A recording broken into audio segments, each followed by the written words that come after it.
Hello, and welcome to Developing Opinions. In an earlier video, I covered the first game of the Mega Man Star Force series. This released with an anime adaptation. So how is the equivalent anime? Well, like the game, it's a mixed bag, but for different reasons.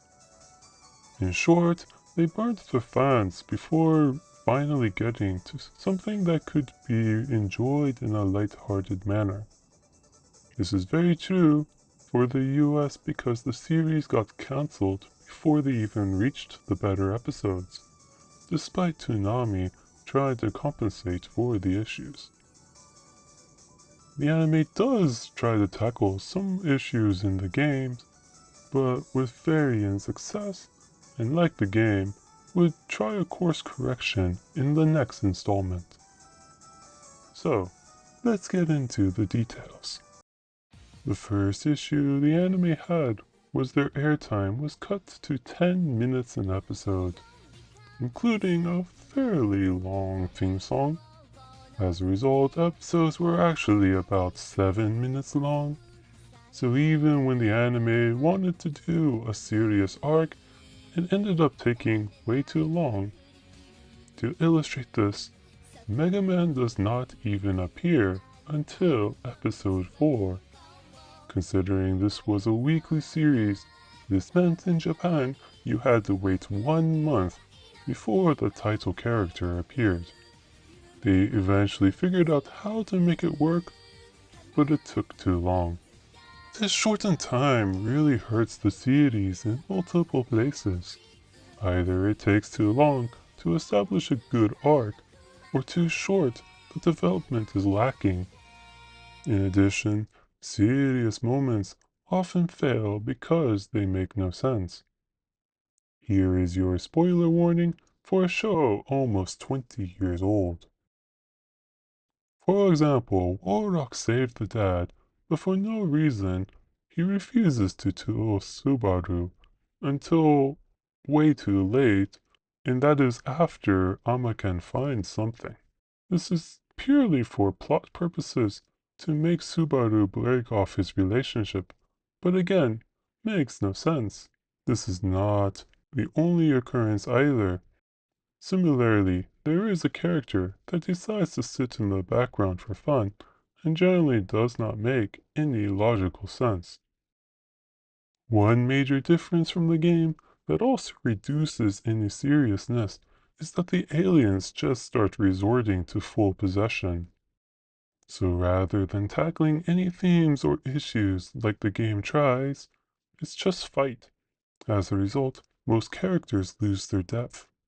You could say losing depth is a bad thing, but I guess you could say it's more of a trade-off, and not all are so bad.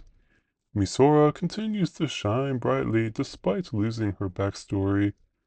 Luna's complexity and family issues are similarly removed, and she is relegated to mostly romantic hijinks, which does have some funny episodes.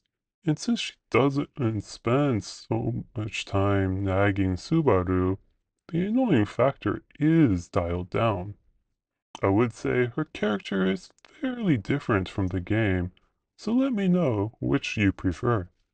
You may recall I said the game story failed Subaru's character. While I got a great comment about how his portrayal is accurate, I think unless you were able to do some shortcuts that allow you to emphasize with him, the game made a few storytelling mistakes. They course corrected in later games, but I think the anime is the first step. While the game introduces Subaru as uninterested and depressed and just tells us we should care, the anime shows us a kid who is sad, but also a kid who has a passion for technology and space. We see him as a good kid who can smile as he works more in hope of finding his father, rather than just sitting under the stars. While the game portrayal is probably more accurate for someone in deep depression, it's harder for the general audience to care when that is all they see, with the more active role he plays in the anime, actually smiling, and we see his good heart, all pretty quickly, I think it's much easier to care about him here. I will admit, the story fails him worse here, but as a character, I think this is closer to the version people actually like, as this is what we see in Star Force 2 and 3. Even his interactions with Warrock more resemble those later games. So while the idea for the first game was good, it just needed some more refinement for people who are first being introduced to the character. Some scenes from the third game probably could have been all that was needed. Some characters who do get more characterization are the aliens. While the humanity threads are tossed aside for full possession, this means the aliens can develop at least a little. I think the only one that is worse is Cygnus, as it tries to prop him up, but does not reach the level required in my opinion. Continuing on the bright side, despite having trouble with the serious moments, when the show embraces a light-hearted mood, it's pretty enjoyable. Most of these are in the second half, like when Wolf becomes a pet dog. But there are some in the first half, like the mail delivery one. Also, it does address one complaint about the game, in that it explains how they can fight viruses using cards like the Battle Chip Gate from Mega Man Anti-Warrior Access. However, only 2 people ever do this, Subaru and one other kid, one time. The police use vacuums instead, for no explainable reason. Like I said, inconsistency is the trait of Star Force as a whole. Another positive point is it's often Harp Note who saves Mega Man. This also happens in the games, but it's more frequent in the show. As a whole, the show does not objectify its female characters. Arguably the closest would be one idol outfit, but it's not a focus point. One story makes fun of the trope, so that's nice. Anti-Warrior in Japan did have fan service sprinkled throughout, so this is a nice improvement. The vast difference in storytelling between the game and show is not that unusual, but besides the fun episodes, I must say the game's story is better because the serious moments work better there. However, if you do just want to have some fun, feel free to look up which episodes are good ones and watch those.